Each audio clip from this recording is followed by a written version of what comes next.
sit awake asking who am I on the starlight. Who am I to you? My head is upside down. Can't you hear me shouting out loud? I've done everything that I can do. So who am I? Who am I to you? If there's something that you need to hide, this time I'll be fine. All I'm asking is you shed the light. Who am I to you? I'll be walking on a bridge of lies, one step at a time. All I'm asking is you shed the light. Who am I to you? I run away with my mind again. I just need silence. Go. Who am I to you? My head is upside down. Can't you hear me shouting out loud? I've done everything that I can do. So who am I? Who am I to you? If there's something that you need to hide, this time I'll be fine. All I'm asking is you shed the light. Who am I to you? I'll be walking on a bridge of lies, one step at a time. All I'm asking is you shed the light. Who am I to you? I've done everything that I can. Who am I to you? I've done everything that I can. Who am I to you?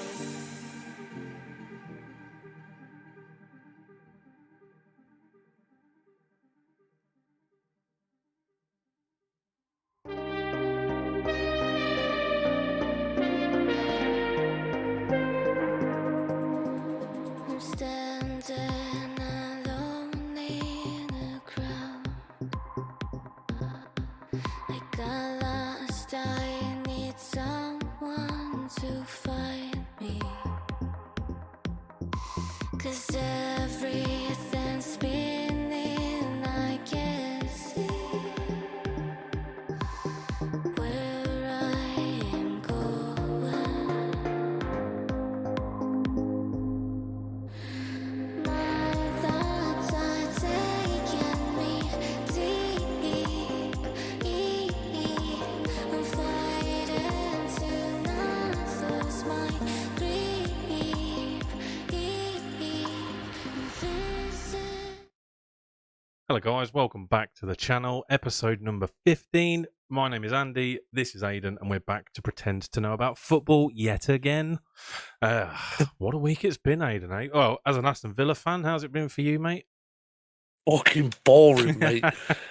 It's been like the worst week ever. Just like nothing going on. It's been dead. Yeah, it's been a quiet one, mate. Been a quiet one. Yeah, opposite side of the fence here. We've had fixture congestion like you wouldn't believe, but we're powering through it. We've got one foot in a Carabao Cup final. We're back in the 5th round draw for tomorrow night, so that should be exciting. But when is Villa's next game? When are they playing next? 4th, I believe. Is it the 4th? Next Saturday against Leicester. Okay.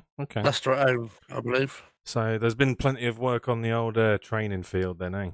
Oh, I'm telling you now, mate. Leicester are in deep shit.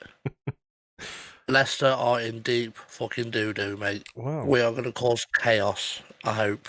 Yeah, I mean, Leicester, we've got a little segment later on about the FA Cup this week, but yeah, Leicester, from what I heard, didn't see the highlights, but they really ground out a result against Walsall yesterday. Oh, really? So, yeah, absolutely. Not much else has been happening this week. I mean, today we thought we might see Paul Pogba play for the first time since joining Juventus, but I think he was an unused sub in the end. Bloody wasted talent, that is. Yeah, wasted talent, wasted money, call it what you like, but I'm just glad he's not our problem anymore, honestly. Yeah. Um, Yeah. A quick thing, we haven't got a segment on, but a quick thing I did want to mention is it's been a cold week and there's been a lot of matches abandoned. It hit home because in Peterborough there was a game called off, and it wasn't called off until 1:15 in the afternoon. So there was a hell of a load of Charlton fans just wandering around Peterborough, not actually knowing that the game was cancelled until they'd been here for a couple of hours. So that's got to be fucking annoying. Yeah. But the other one I wanted to talk about, I don't really follow women's football much, but this was a bit of a disgrace. Chelsea versus Liverpool women's game got started, even though they said it wasn't suitable, and then the referee or the officials reversed their decision, and then they decided to kick off the game anyway, even though everyone knew it shouldn't have been, and then the game got abandoned after 8 minutes. What do you make of that? Like, What a waste of fucking time. do you think this is going to sound quite probably controversial, but do you think it was because the officials in the women's game aren't as good, or because they thought it would be too much of a hassle to rearrange the fixture? What could it be? Because you think a League One game gets called off with plenty of notice, if you like, and the players are not getting put at risk, but it's almost like these officials went, nah, you know what, it'll be fine. Yeah, I don't really fucking know. It's a weird one. To reverse the decision, they should just treat it how they would in men's league. Just go out, check the pitch. If it's not good enough, you don't play. Mm-hmm. But to piss about and then go, yeah, we'll play. It's fine. Fuck it. It'll be fine. They'll cope. Like, for me, if there's any doubt at all, it should just be completely gone, right? Well, yeah, that's what I mean. If there's any doubt, if you sit there and go, oh, I'm not too sure, that there should instantly where you go, okay, we don't do it. Yeah, absolutely. Because there's obviously a bit of doubt at the back of your mind that there could be an issue. So surely you just call it off. Yeah, one to keep an eye on. I mean, I don't think we're due any weather's that cold anytime soon. It is starting to get a bit milder now, so it'll be cold and wet, but it's not going to be frozen. Yeah. But yeah, if we see any more about that, we'll have a little update put in. Sean, welcome in, buddy. Glad to see you as always. Apart from last week, I wasn't glad to see you here because Arsenal and that. But yeah, so the FA Cup fourth round again. We're not really seeing many upsets. We almost saw one today with Wrexham, but Sheffield United, 10 men of Sheffield United with a last-minute equaliser, forcing a replay. Yeah. You could say that Liverpool getting knocked out was an upset, but they're shit now, so. Yeah, not with their form. You know what I mean? Like, what can I?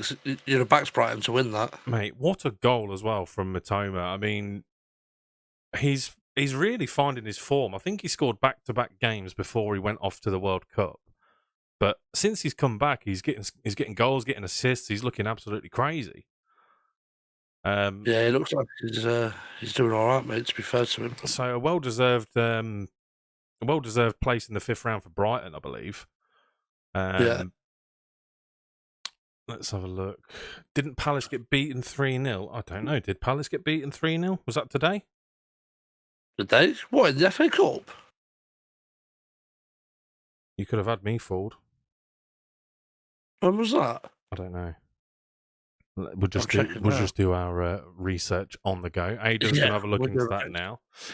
United, again, from a United perspective, run-of-the-mill game. We made it look a little bit more difficult in the beginning. Reading obviously had a game plan of don't concede and try and hit one, which they almost did at the end of the first half. But Andy Carroll, being the true Brexit geezer that he is, getting himself a red card for a challenge on Casemiro.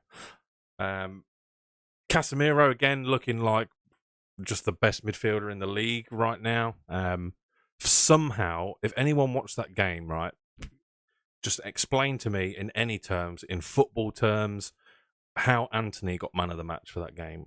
I'm absolutely baffled that Anthony got man of the match. It's been Anthony's best performance in a long time, but it still wasn't a great performance. It wasn't a 10 out of 10 performance. It wasn't even an 8 out of 10 performance from Anthony. I'm sorry, but for me, Anthony needs to start doing better. He did better yesterday than what he has done in recent games, but I'm sorry, he wasn't man of the match.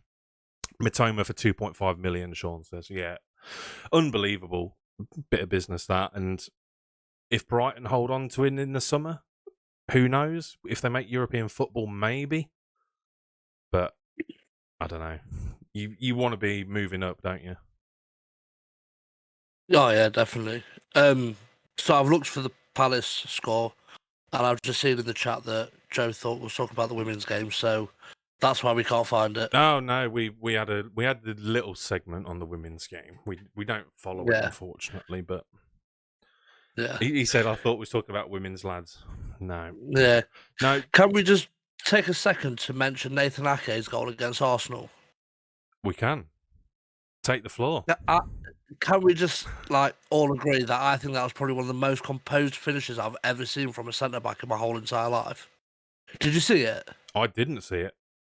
Holy shit. It was honestly, mate, the calmest, most casual, most composed goal I've ever seen.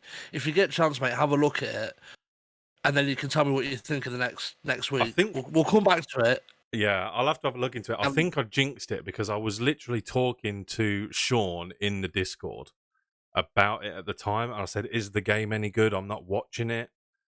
So and so and so. And then about a minute after I sent a message, Sean goes, yeah, cheers for the jinx. It's 1-0 to City. So I know that Honestly, Sean mate, see it. Because I saw that obviously Nathan Ake scored. I thought, oh, that's going to be a little corner set piece. Mhm. I don't know what he was doing in that position. I don't know what he was doing.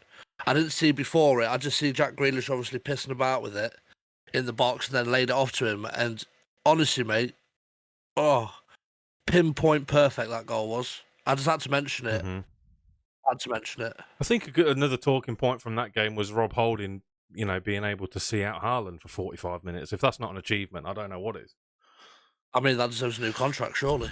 Well, you'd like to think so, but I don't know what's a bigger achievement, him man marking Haaland or the fact that he's found his hairline again. what? That's the real question. Well, I'll tell That's you the real what, question. he kept Haaland in his pocket and he looked fucking good while doing it. So fair play to the boy. He got a yellow card though towards the end, so I think he was getting the better of him. But I think in the grand scheme of things, from Arsenal fans that I've spoke to, it's the least of their concerns at the minute. If you're going to come up against Man City in the draw, it's really a 50-50. And I think Arteta's approach to the game was very, very clear as well, that we're not going to put out our strongest team. We're going to put out, was it 8 changes I think they made as well? Jesus. And it was very, very clearly a second string team. So to lose 1-0 to City's, strength, I think Arteta, can be given plaudits there as well, even though they're not through. Well, yeah. You just got to look at how far Arsenal have come, haven't you? Because if that was the fixture last season, imagine the scoreline. Yeah, and it'd have been. I think it's something that it needs to be praised more for. I think you look at, let's take Manchester United. It's an easy example to make. Manchester United now are at the start of a sort of rebuilding process, exactly where Arteta was. He has inherited a squad that he wants to make changes to. Arteta now has a team that he can rotate and he can trust the rotated options. Whereas Ten Hag, we're playing, our strongest team against Reading in the FA Cup. There's the difference. I know we're desperate for a trophy of some sort, but we're in a Carabao Cup final. We've got a game every 3.5 days. Rest some of your players, but we just haven't got the players. We haven't got the options. We can't rest Rashford because that's where all the goals are coming from. We can't rest Casemiro because we've got no one to replace him. It's something that depth. It's like a blueprint that we need to look at. Where Arsenal are now is where we need to be looking at in the same sort of time. If we can get a little Carabao Cup here just to boost confidence, brilliant. But yeah, any trophy will do, mate.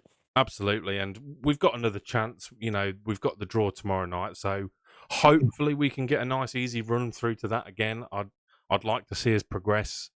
I know a lot of people are saying United, we're the only team competing on 4 fronts, but let's be honest, after we lost to Arsenal, there's no chance we're competing for the title anymore, unless there's a really bad dip from Arsenal. Yeah, no, agreed. I've just seen Joe mention Gary Cahill's overhead kick against the Blues. Yeah, I fully agree with you, Joe, with that. I'm going to say this is bias as well, but that is the best goal I've ever seen from a centre back. Gary Cahill for Villa against Birmingham. What about Fucking- Company's absolute screamer against Leicester? No, not bothered. What? What? The Company's absolute No. belter that won him the league as well. Come on. Come on. Yeah, no, that was a good finish. But the way Gary Cahill flew through the air and overhead kicked that into the top corner, oh my days. If any of you guys know the best goal by a centre back ever, let us know. We'll feature some of the best ones maybe next week. But Oh yeah, it's got to be for me, Company. Sean says, I think for United they needed to get rid of Pogba. He was a rot. Could not agree with you more. Along with Lingard, maybe Ronaldo. Wrong mentality at the club. Yeah, it's hard to say where they're coming from. I mean, a lot of people in the know, if you like, in inverted commas, seem to think that Dean Henderson caused quite an issue as well. Like a clique of the old players, that have been there for a long time in the youth or whatever, maybe. It's the sense of entitlement, I think, that got them there, and it seems to be getting fixed now. So yeah.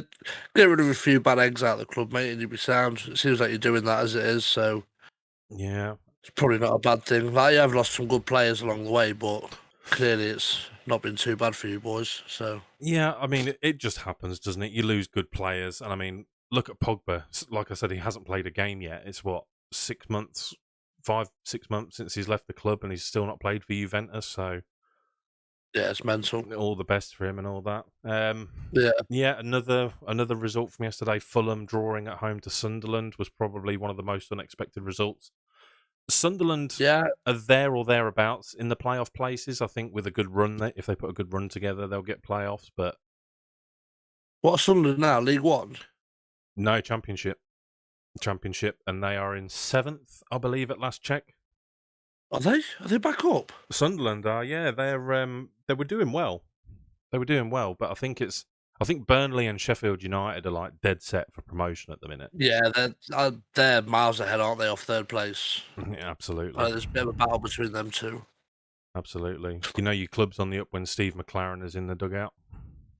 Jesus Christ, Well. big Steve McLaren. Well, he's been in our dugout during our most successful years, so why not? Yeah, that's it. Mate. Yeah, proven. I liked Paul Ince yesterday as well in the press conferences said something about, have you met Ten Hag yet? And he goes, no, he hasn't met me yet, actually, no. I thought that was really funny. Good old Paul Ince. But yeah, they seem to like him at Reading. They seem to be happy with the job he's doing. They're under financial restrictions. I don't know the details of, but yeah, it was unlucky for them because they set out with a game plan. They could have honestly, they could have been 1-0 up by the way the game was going yesterday, but luckily for us, they weren't. Luckily for you, you've got Casemiro. Well, that's it. And there was one occasion.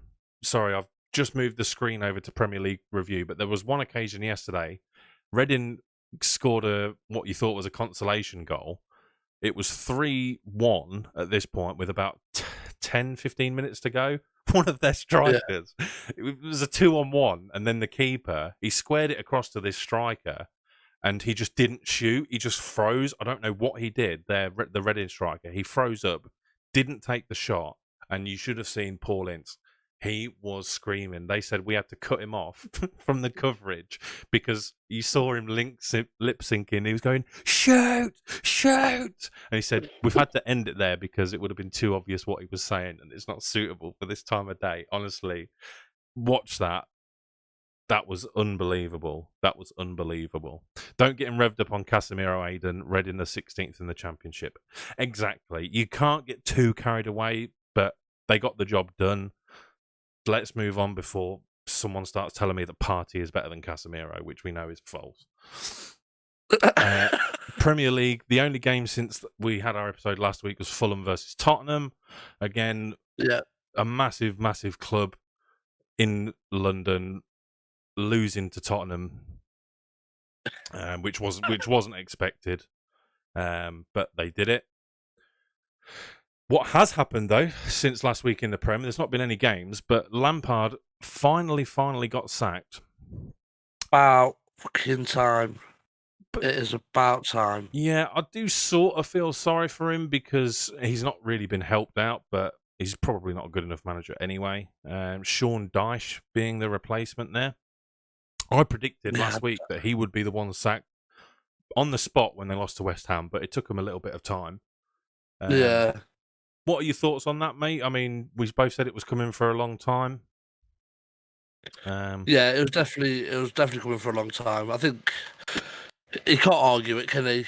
Like he did what he could, but I personally think I just don't think it's down to Lampard. No. I've said this for so long. I've said it for months and months and months. I've said the problem is behind the scenes, like the board, there's something going on higher up in that club, but I just can't figure out what. Because they're putting this money into a new stadium, they're putting the money into the transfers, but there just seems to be something going wrong. Like there just seems to be some kind of negative impacts happening at Everton with it must be the staff, the players, and now the fans, the board. Like I just don't know what it is, and to be honest, I feel for Sean Dyche because I don't think he's going to improve it. The recruitment, for one, you can just look. I think as I've seen some content over on TikTok this week, and people are talking about the recruitment and who they've spent money on, and you should see the state of some of their recruitment. It's just pitiful for the amount of money they've spent. They're now strung by FFP and can't spend any more money to get themselves out of this mess. So they really have to rely on a new manager bounce or something to get them out of trouble. We're halfway through the season, and I think the first game's Arsenal, so it's probably not going to be a positive start for them. But no, I think they might see a little bit of turn up in the results, if they come across a Bournemouth or, a Forest or anyone, but I don't know. Yeah, it's hard to see them getting out of it. You're absolutely right. We've done some mid-season predictions, which we'll get onto after this, who we think is going to get relegated and so on. So stick around for that bit. Sean's saying, where does Frank have to go to get his career back on track? Abroad, lower league, or become an assistant instead like Terry? That's a good question, I think, Aidan. Aidan, give us your thoughts on that first of all, mate. What do you think is the best career move for Lampard now? Do you think it's, if he sticks into managers, of course, if he goes into punditry, then forget that. But if he wants to be a top-class manager, what does he do now? I don't think they can. I don't think he can. Honestly, I don't think he's got it in him. I really don't. Lower league, he'll get torn to pieces. Abroad maybe, but where? Where's he going to go abroad? Who's going to have him? Well, you say that. I mean, you look at Scott Parker. Who would sniff at him? But then all of a sudden, he's at Club Brugge. Like he's in the Champions League. All of a sudden, like Man United aren't, but Scott Parker as a manager is. Like, yeah, but you look at but Club Brugge is probably one of the biggest clubs in Belgium. Do you know what I mean? It's a league of 12 teams. Yeah. Do you know what I mean? That there's a bit of a difference, but I get it. I get what you're saying in a sense, but then also, could you see Frank Lampard managing a team in the Italian league and doing well? Like maybe stick him in the Dutch league or something, again like the Belgium league or something like that. But I wouldn't send him to a big league with a mediocre club. I wouldn't keep him in the English leagues because he'll just get torn to pieces in the lower leagues. I think there are options out there. I mean, the fact that even though he wasn't able to get results, the experience of having managed a club, the size of Chelsea, for example, that's something that he's got on his CV. Working at a big club with no budget because they had a transfer ban. So I don't know. That's what you say. That's what you got to ask yourself. If you're the CEO or the director of Bruges, why are you recruiting Scott Parker? What is it that he has? Like, I couldn't immediately tell you and obviously tell you what was going on, but they might think, oh, we see some things that we like in the Premier League. Maybe he can do this for us, I don't know.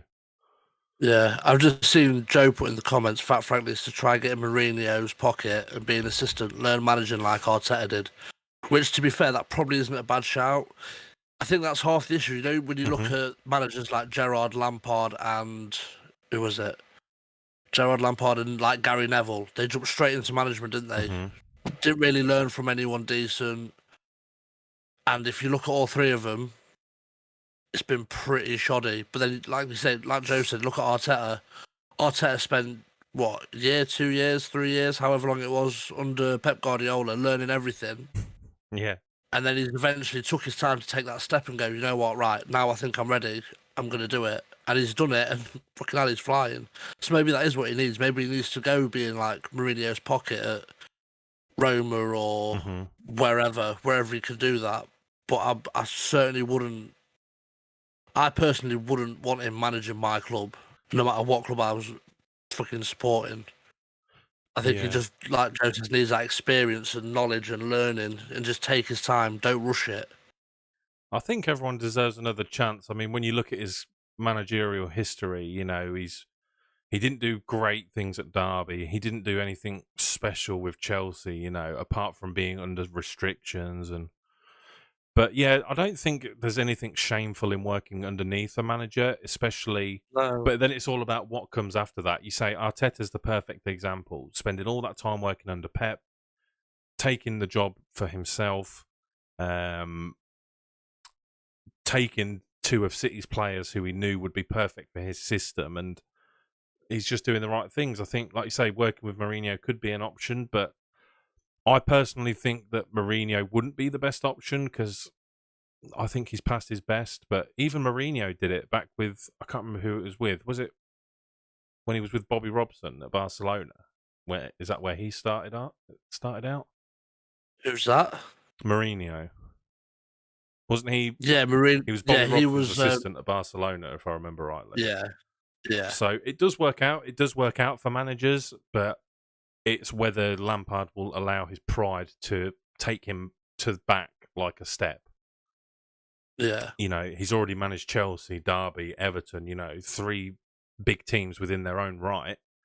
Will he be able to swallow his pride and go, okay, I'm going to go and work under a manager now at Roma in Italy and learn a bit more, or wherever else it may be? Who knows? I mean, I think at this point, mate, I think it's either swallow your pride or be jobless. If he like, wants to do it, that is, yeah. Yeah, I mean, for him, he's probably not arsed about not having a job. He's set for life. Do you know what I mean? Obviously, but if he wants to carry on with his career in football, Yeah. you need to sit there and go, like, he needs to think, am I honestly going to be looking at managing in the Premier League in the next year? Yeah, he's not going to be Highly shopping in the unlikely. Tesco Saver range for a few weeks until he gets a job, like. No. Do you know what I mean? Like, he needs to be thinking seriously about this, going, if I want to do this, I need to do it properly. Which is what I think he should have done, him and Gerrard. I know Gerrard took a bit of time with the under-21s at Liverpool or whatever, Mhm. and learned, like, a bit from Klopp, but he didn't learn a great deal because then straight away, as soon as that Rangers job come about, he took it. Yes, he did well at Rangers, but it's a two-team league. Do you know what I mean? Yeah. It's a two-team league. Yes, he got him doing bang average in Europe, but yeah, that was it. And then obviously he decided to come and ruin our club. And you think with his age, if he wants to retire at a decent age, you know, he's still got 15, 20 years in the game, and it's always a fast-moving business with managers and stuff now. So even if he just does take 2 years to go and commit to a project and learn with someone, you need to know it's going to be for long term, though. That's the thing. You know, if he goes to Mourinho, is probably one of the most unpredictable managers ever. Like, who knows where he's going to be in 2 years? You know what I mean? So he's got to go and stick with something that he knows is going to work. Yeah. And you don't really get many of these long-term successful managers now. You've only really got Pep and Klopp in the Prem that you could say are long-term and successful. Barcelona, I don't think he'd go there. I don't see him fitting in with what Xavi's got going on. No. So yeah, Sean says Stevie G needed more time at Villa. Aidan, thoughts? I think Sean needs to just put the drink down. Put the drink down. It's a school night. Stick fucking Coronation Street on and give your fucking head a wobble. I will not have that fucking foul language in here. It's too disgusting. Too late for this Sunday night fishing, eh? Fucking hell. Oh, I'm sweating now, Sean. So Daesh, then, what do you reckon? Do you think Daesh can do a good enough job to keep them up? No. No. Okay. No, I don't. I think he fucks it with Burnley, didn't he? He's got one style, and it's the most boring style. He had it at Burnley. Stick a big man up front and hoof the fucker up to him. Other than that, he hasn't really got anything else. No, fully agree. And I think nowadays that doesn't work. It's not like it used to be where you could have Heskey and Owen. Do you know what I mean? Hoof it up to Heskey, he flicks it on Owen, runs behind. It's not the same. There's a system put in place to fucking deal with that shit. And the defenders nowadays will just bully you. Look at Haaland, mate. He's a big bastard and he still gets slapped about. Stevie G is getting a hate in the chat, and I'm It should here be. for it. I'm just eating it up. Yeah. So on the next segment, we've got mid-season predictions. Okay, so we've put together our mid-season predictions. Those include who we think is going to win the Premier League, who we think is going to finish in the top 4, who do we think is going to get relegated, who do we think is going to be Manager of the Year, who do we think is going to be Player of the Year, and one to watch for the second half of the season. So the one player that we're definitely getting in our Premier League teams on fantasy leagues, and who we just think could have an important second half of the season. So, Aidan, let's start off with your prediction. Who do you think is going to win the Premier League? Arsenal. Yeah. Without a doubt. Couldn't agree more, mate. Could not agree more. Man City have got it in them to catch up, but I personally think they're going to have all their eggs in the Champions League basket. So that's going to be the main focus from the word go. Top 4. Who do you think is going to finish in the top 4? So obviously Arsenal first. Arsenal, City, United, Newcastle. So I'm humming and ahhing about Newcastle. I can't quite decide. I agree with you 100%. I've got City and United, and I'm flip-flopping between Newcastle and Tottenham. That's what I'm struck with. I've had to put Newcastle in my prediction because we've said it before, Aidan, and I'll say it until the cows come home. Tottenham are the biggest bottlers.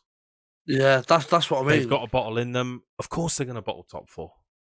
Yeah, like Newcastle are slowing down a little bit now. They're starting to take the foot off the gas. But I'm going Newcastle because Tottenham are just going to bottle it. Mm-hmm.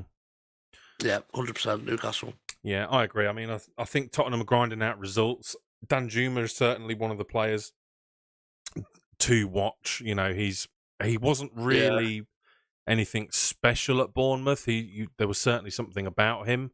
When we've come up against him in, the Europa League and Champions League, he's always looked good against United from what I've seen. So maybe it will work out all right for him.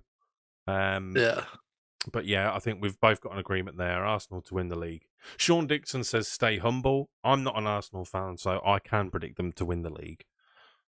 You don't have to. That's fine. I know exactly what you mean. Like, if people ask me before the Man United Reading game, like, it'll be an easy game, be confident, or I'm like, look, I know pain, yeah? I've supported Man United my entire life.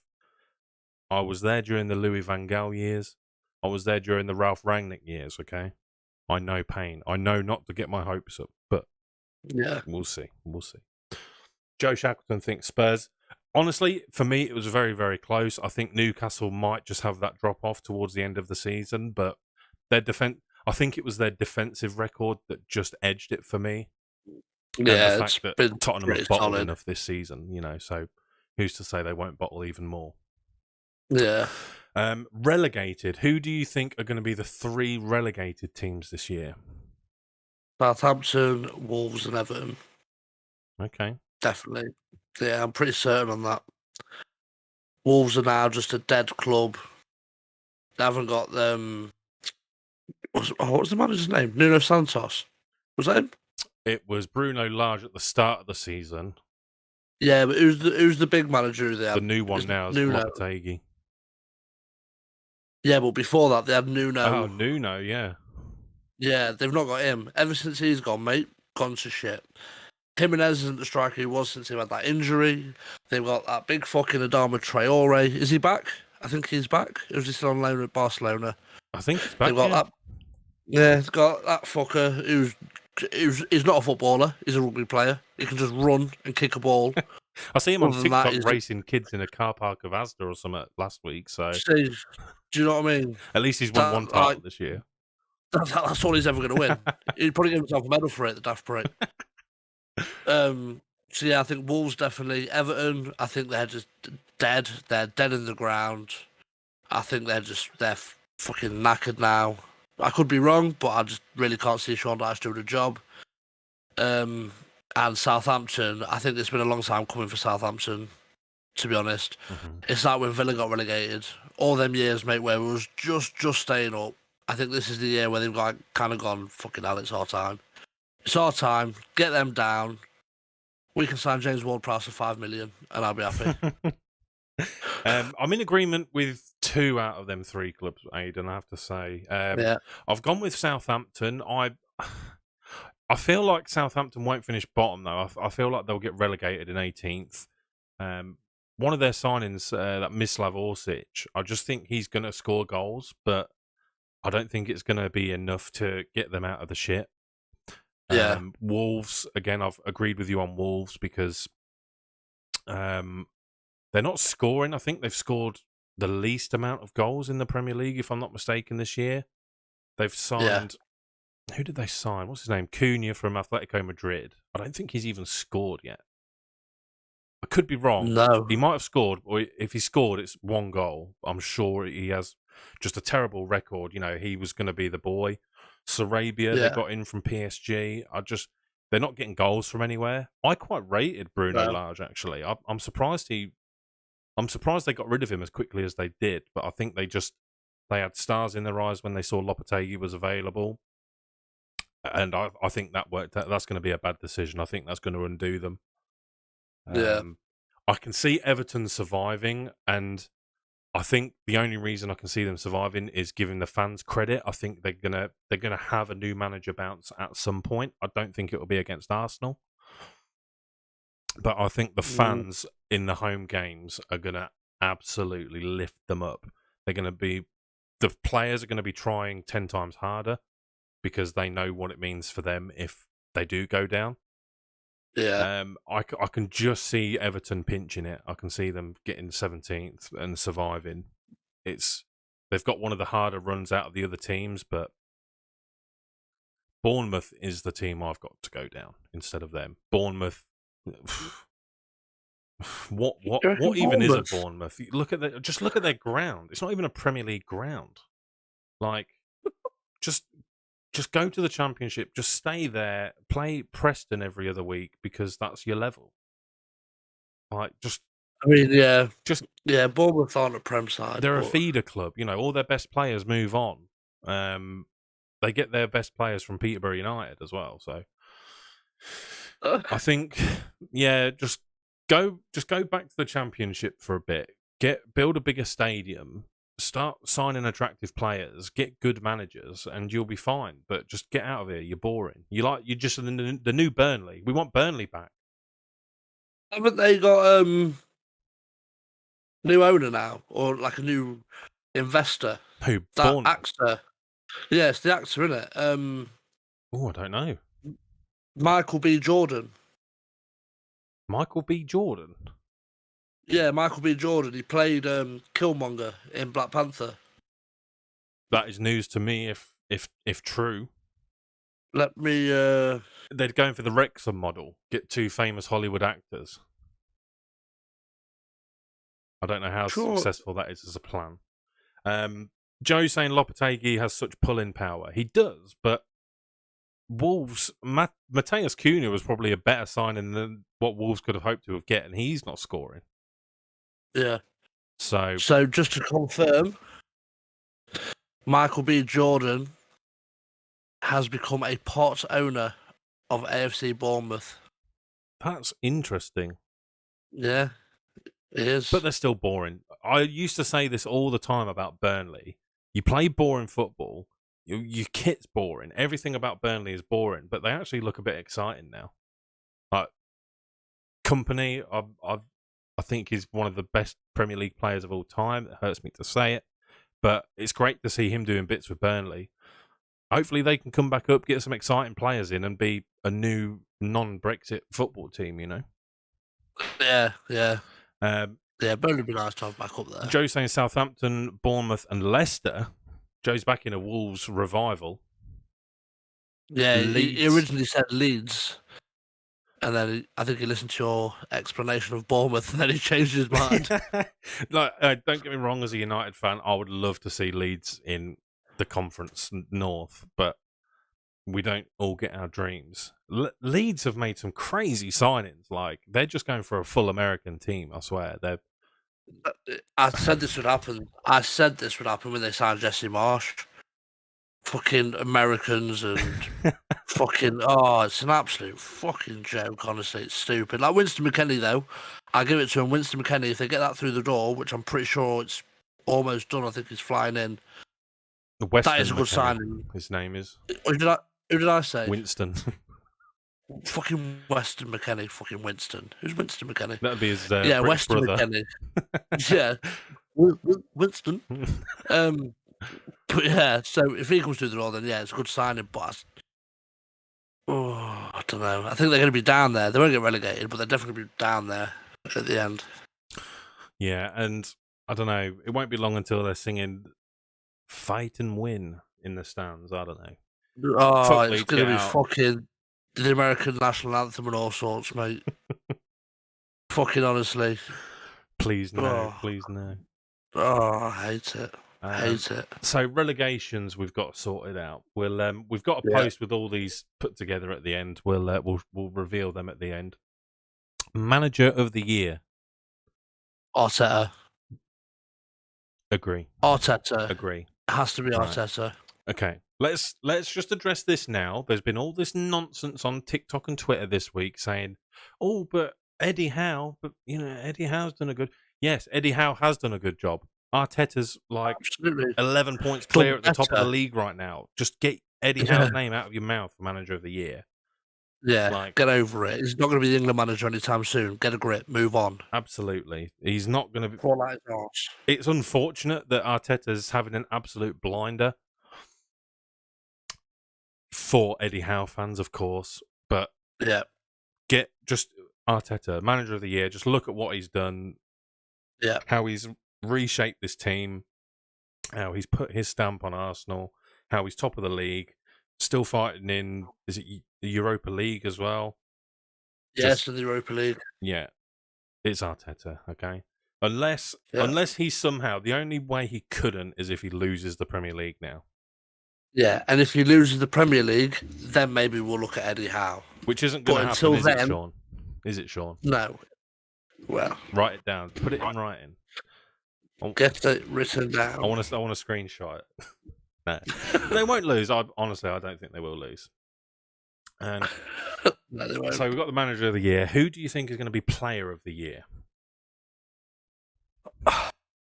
See, this is a tough one for me. Like, I feel like it's going to be it has to be Haaland if he continues with his goal scoring nonsense. Hang on, hold on. That is. I think your mic's not working properly. Did you just not say Tyrone Mings? You're a tosser. I started fucking about with my mic then. Erling Haaland, that is a good shout, obviously. But if he doesn't carry on with this goal scoring thing, then it will be Tyrone Mings. No. Then I think if Haaland doesn't carry on this scoring form, which I can't see him stopping anytime soon, then I feel like maybe I'd look towards Odegaard. Yeah. But I'm going certain on Haaland. Yeah, I think you look like defenders and, goalkeepers and stuff get overlooked when it comes to player of the year. But it's like you say, there's no chance if Erling Haaland breaks the all-time goals in a season, there's no way he can't get it. There's absolutely no way he can't get it. But it's like you say, it's all about what kind of season he has towards the end now. I think even with Arsenal winning the league, he would still get it, if that makes sense. Yeah. Again, unfortunate for the likes of Odegaard, who's had an unbelievable season. Tony, who sort of stepped up, started scoring more. Harry Kane, who is scoring goals, but nowhere near to Haaland's level. It's just a shame for all of them, but it would have to be Haaland. Yeah, mate. What's Haaland on now? 28 goals for him? 25 goals? Mate, I lost Something count. I ridiculous. lost count. My counter was rolling up too quickly. Yeah, so there's no one else even close to him. So I think, yeah. And realistically, Man City have been winning the league without a striker. Haaland only really came in to be that extra edge for them in the Champions League, right? Like, when you look at things overall, obviously he's going to play in the Prem, but scoring goals and winning leagues has never really been their concern. No, it's finishing off the Champions League games. So this is why they brought Haaland in. Haaland is basically there for them to win the Champions League. I think that's what the board have said, like, what do you need to win the Champions League? And Pep's gone, give me Erling Haaland. And they've gone, right, yes, I know worries, mate. Here you go. So I think while we're on that then, I think we can say signing of the summer so far, we can agree that that's probably Haaland as well. Yeah, by a mile, mate. Absolutely. Definitely. Absolutely. And ones to watch. So this is not so much about an up-and-coming player or a hidden gem, or it can just be any player in the Premier League that you're going to be keeping your eye on. So you've got an interesting choice, Aidan. Yeah, so mine's Marcus Rashford. Purely because just obviously the past year or so, he's not been at his best form, and then all of a sudden, he's just fucking turned it on, and out of nowhere, he's turned into this absolute machine. So I think I've chosen him to be my one to watch to see if he's going to be consistent with it throughout to the end of the season. Because United are relying on him heavily, I think. Like you say, he provides your goals. So I'm intrigued to see if he's going to be able to carry on doing it all the way through to the end of the season. Yeah, and also whether he gets burnt out or not, because he played for a year. He had injuries with his back and shoulder. He had the surgery, and when he came back the season after, like you say, he just had an absolute stinker. Nothing. No numbers that Premier League forwards should not be putting up at all. But yeah, he became the first player in the world to score 10 goals since the World Cup. That's a stat that was amazing. That is a hell of a start. He unfortunately got a goal disallowed against Reading the other day, which would have put him as... I can't remember the exact stat, but he would have broken a record for scoring in consecutive home games for Man United. Yeah. Which was a shame that one got chalked off and he didn't score after. But yeah, that's a good one. Who's yours? Mine, call it recency bias, but we spoke about him earlier on. It's got to be Matoma. Yeah. Again, I think his form of late has just put him up there. He scored back-to-back games before the World Cup, one against Arsenal. He's putting up the numbers for Brighton. He looks absolutely crazy. His goal against Liverpool to win the game today was nuts. Just a crazy finish. He took it down, switched it over, and then you thought he might hit it with his other foot, and then he outside of the foot it into the roof of the net. Just absolutely crazy.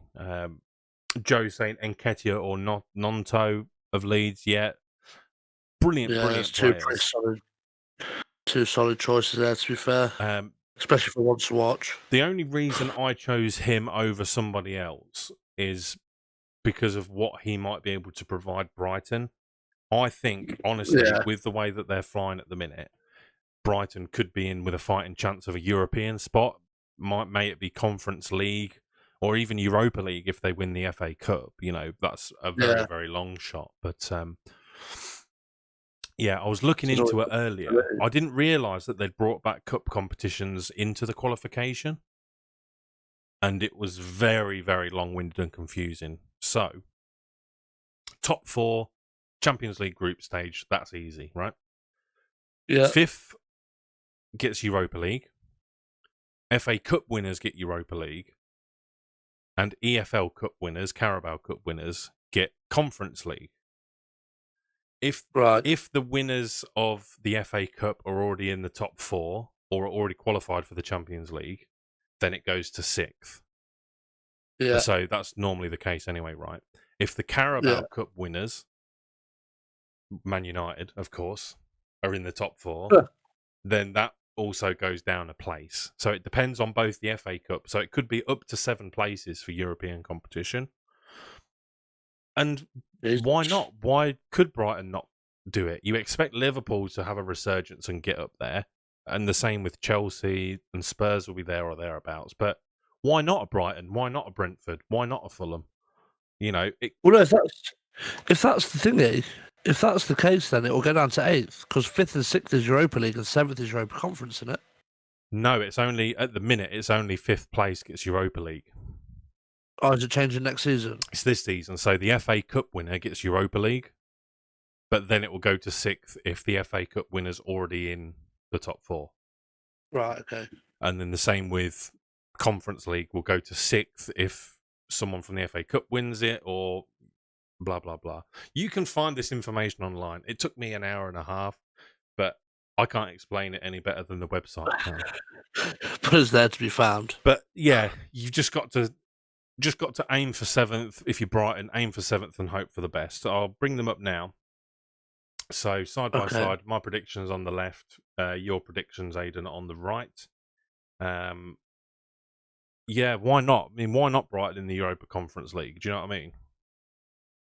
No, just there's no way Villa have a better chance than Brighton. I don't know about that. But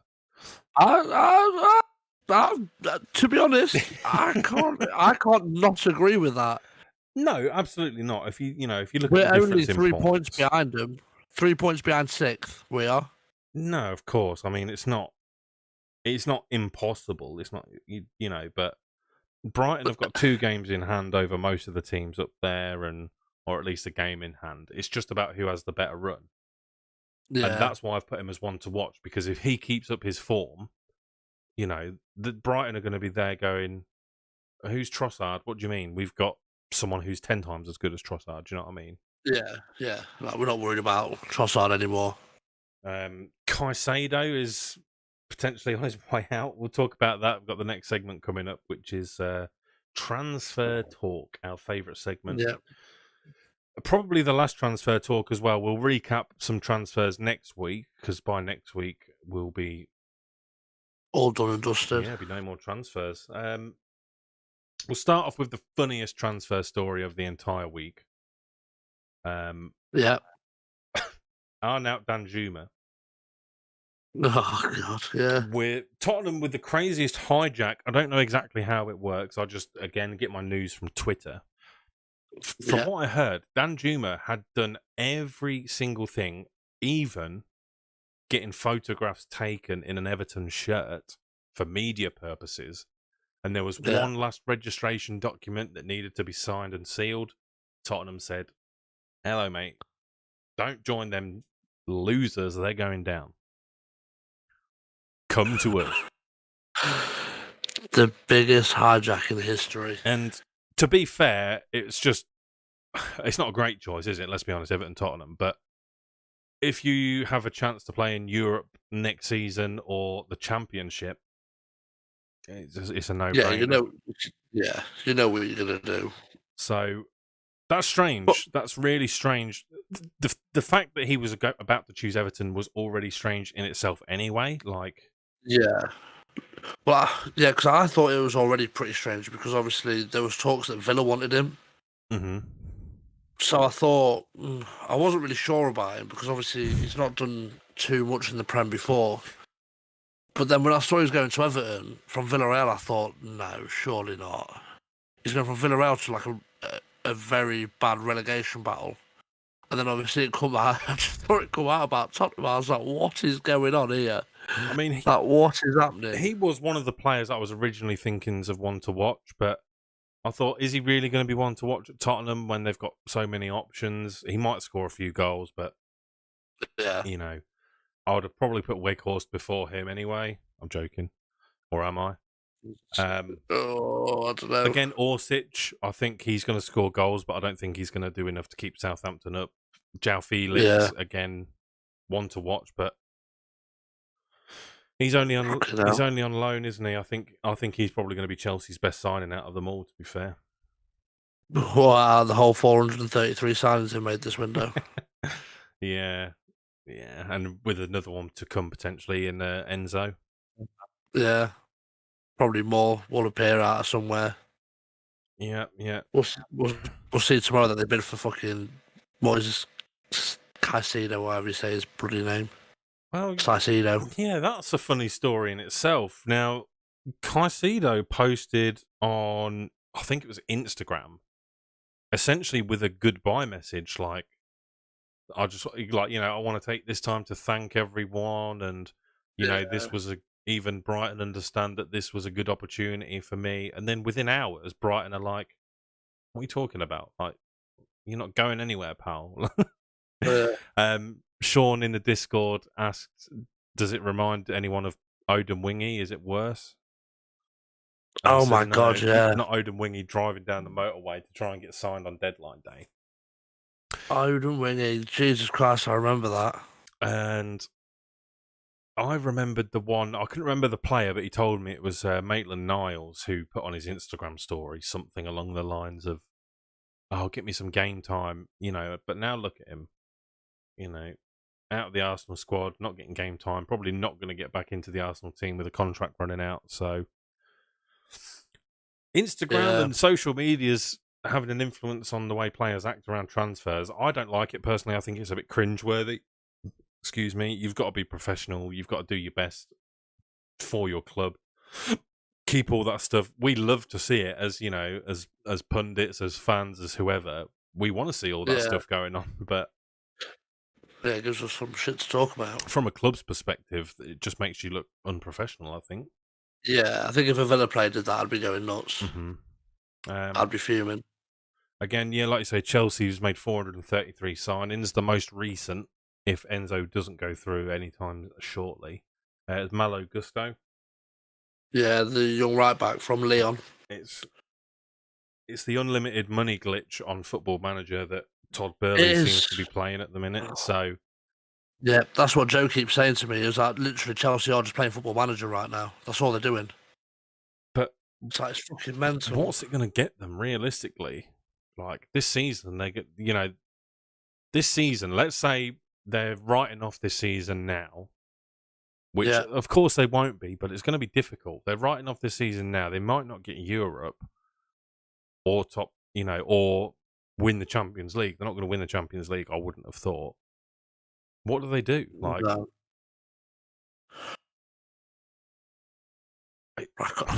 Honestly, I couldn't even tell you. Because they're not going to make a lot of money this year if they don't get European football.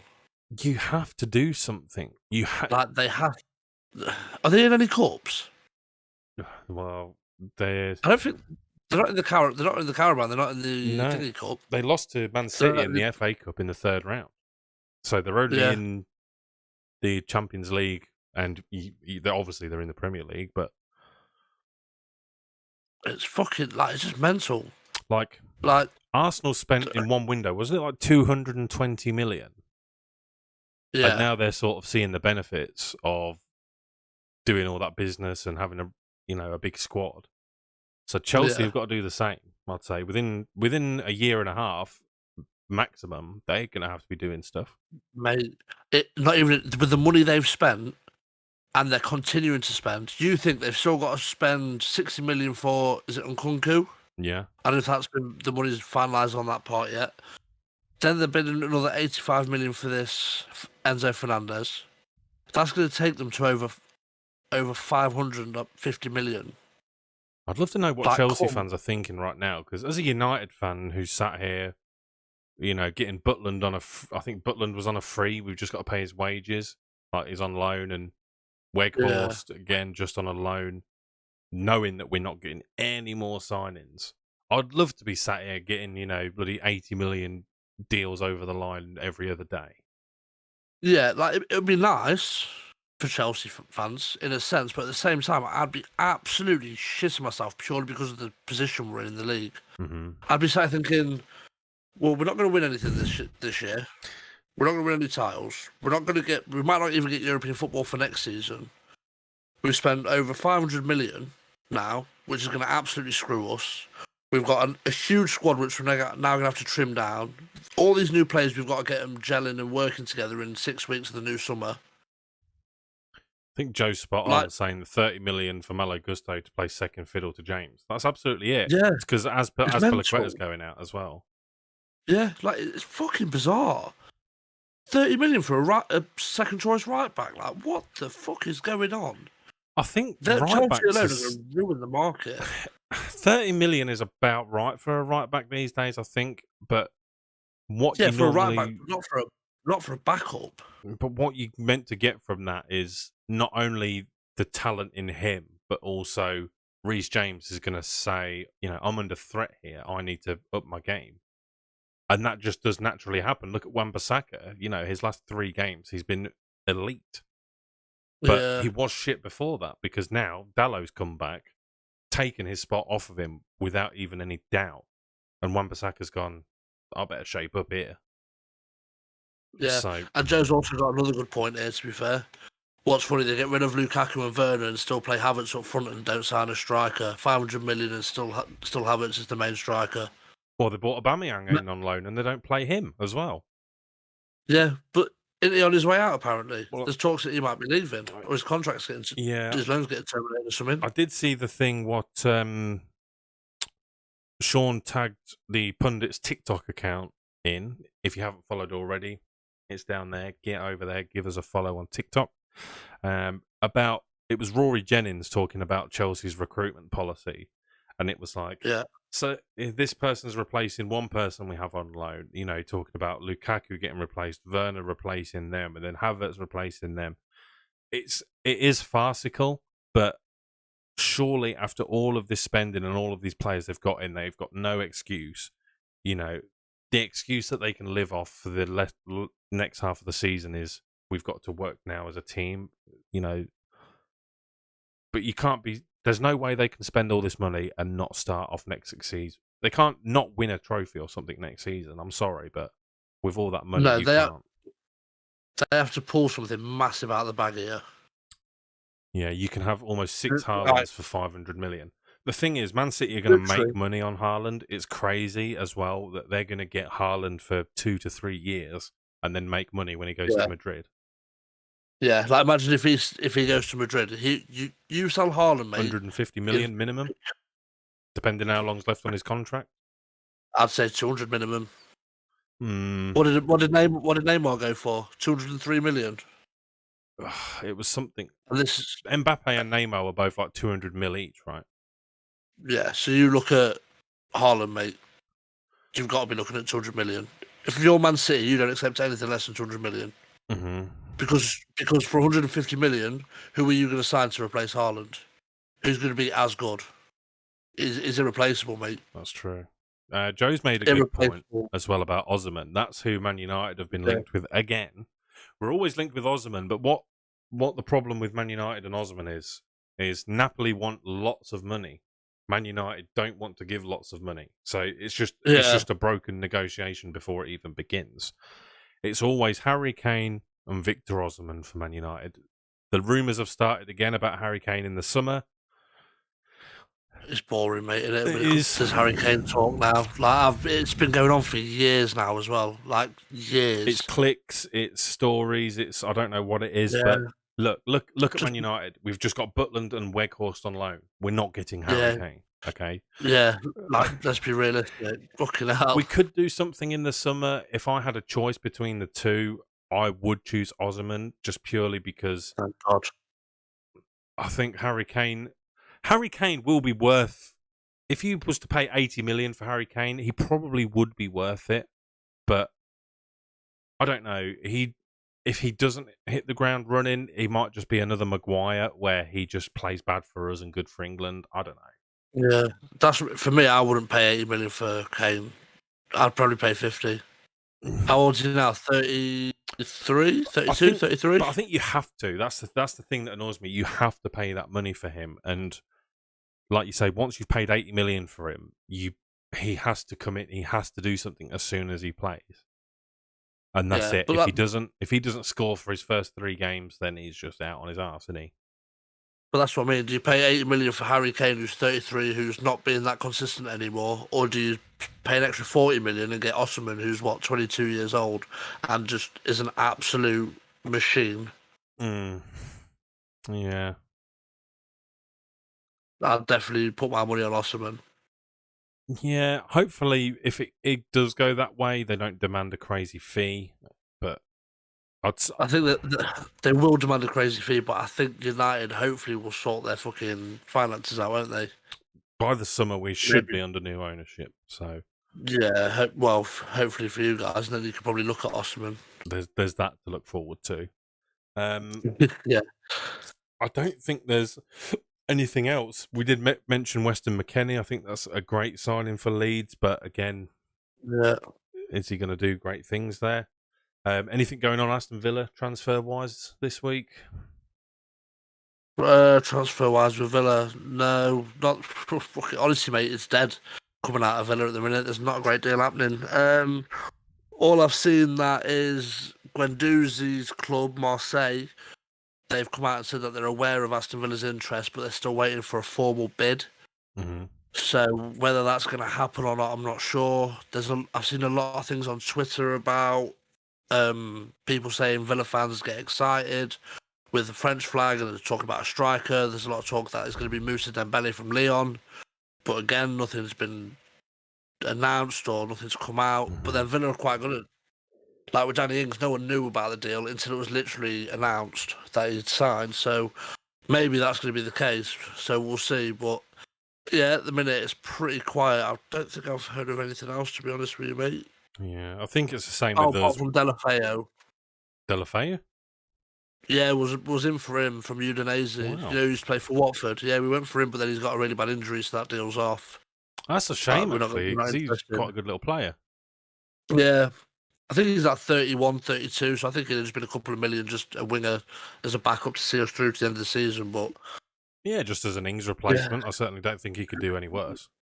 yeah, well, he'd have been a winger, wouldn't he, Delafeu? Unless we did play him up front. I don't know, could he play up front? Yeah, he does play up front. Oh, Yeah, maybe I'm sure he maybe played up front for Spain during his time as well. So Yeah, so that's pretty much Villa's transfer talk at the minute that I know of. yeah, I think the only thing on the cards for us is potentially outs. Alanga could be going to you boys, but Dortmund was leading the Yeah. race for his signature. I'm kind of hoping it is Dortmund. I just don't think. I don't think he's good enough to be first team for us. Mm-hmm. Garnacho, maybe.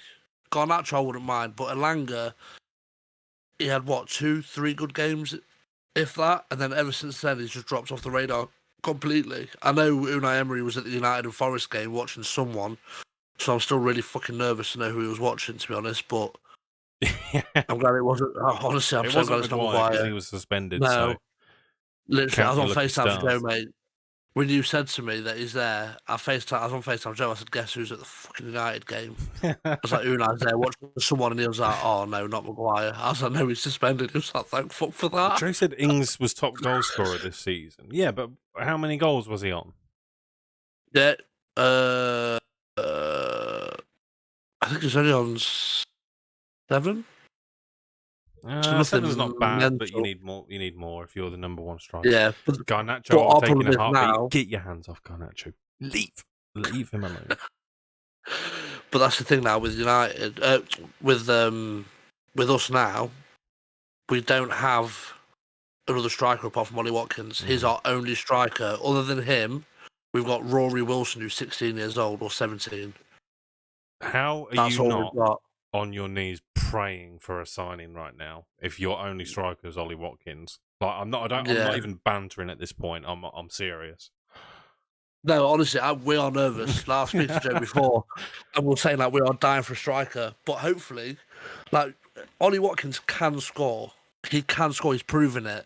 His first season in the Premier League, how many got? What was his total goals that season? In all competitions, I think he got like 17, 18 goals. Was that which for isn't Villa? bad. For Villa. Was he ever in the Prem with? Who was it? Brentford. Was he in the Prem with them? No, mate. No, we signed him when they were in the Championship. Okay.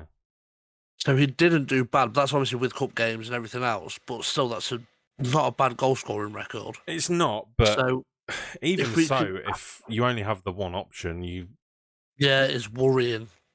So I'm hoping we get something over the line. I think they're working on it, but I think they're working on it quietly because that seems to be Villa's business now. Like, look at Marino. I think it come out to everyone about a day, 2 days before. And then next thing you know, he's done. Danny Ings, no one knew about it. It was done. yeah, it was quick. So I think to be that's fair. how Villa are working now. I think they're just trying to keep everything close to the club and then just announce it when it's done. And Joe says 6 goal strings. Watkins Oh, is 6 second was on it? 4, so that's not great. That isn't great, but Yeah, we'll Joe see. says Watkins isn't good enough, tries hard, but doesn't put the ball in the net. It just Yeah. happens sometimes. It might be a stint. It might be. I'm hoping it's a stint. Fucking hell, I mean, we need it not to be, mate. Because if he can't score goals, we are in deep I shit. was saying, well, Right. if he can't score goals, I'm more thinking if he gets injured. Well, yeah. You know, just To to Rory add that Wilson, to mate. your worries. Yeah, Rory Wilson, 16 years old, get yourself back up front, kid. Yeah. So yeah, Couple of all days, fun and couple of games. days left to go on the transfer window, mate. Hopefully, something comes up. I'm not excited about the transfer window until someone buys Phil Jones or Maguire, or takes out some of the The dead youngsters one. on loan. I don't see Garnacho Yeah. going anywhere. No, I don't. Unfortunately, I wouldn't have minded him. To be fair, Well, I Alanga would can't- be quite good for you. I'd sooner keep him. Like I said last week, I'd keep Garnacho over Alanga. I think he could do with a loan, but if he does go, look after him. I'd love to have Garnacho. Latoro I'd take him in Martinez if he heartbeat. wants. I'd love to imagine us getting Lautaro Martinez. What, from fucking Inter? hell. Yeah. I think he's joking. I don't think it's a real thing. I hope, or is it? Have you heard something, Joe? If you have, let us know, mate. Yeah, I was going to say. Fucking hell. So get on the phone Kept to it fucking Unai. quiet. Yeah. Tell him who's about. Yeah. Yeah, coming up next then, again, the same as usual. We're going to be putting out the pods every Sunday at 10 o'clock. If you haven't done so already, get in the description of this video. Give us a follow on all of our socials. We're doing some TikToks. The Discord group is up and running. We've got a couple of new members coming this week. We just chat shit in there. So if you want to talk as the game's going on, just chat some shit. Get in there, have a talk, put your predictions in, share your memes, do whatever you want. There's even a suggestion box in there. So if you want to give us some suggestions of what you want to see us talk about, drop it in there too, Give this video a like if you haven't done so already. Help us to read a wider audience. All that. If you haven't, subscribe as well. It's absolutely free. Absolutely free. We're on 62 at last count. So by the time this video ends, I want to see 65. Oh yeah, that would be nice. And Joe, with the one last, realistically, Thuram would be nice at Villa. Again, someone who we've been linked with time and time again. I can't see anyone moving for a bigger player like that at the minute. I know he's not the biggest, but you'd know about it by now, right? Yeah.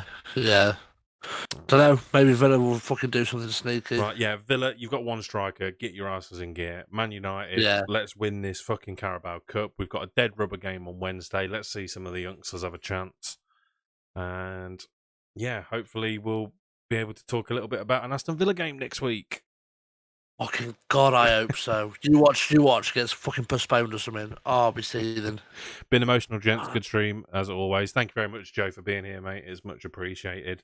Again, you can check us both out individually as well if you want to see what we're doing over on Twitch. Aidan's recently launched another TikTok channel for some of his cooking, where he's making some lovely, delicious-looking meals. So get yourself over to our link trees. Follow us on Twitch, TikTok, anything you use. All the support is much, much appreciated. And we'll see you next week. We will. Ciao for now, guys. I wander the streets in silence. No one is coming for me.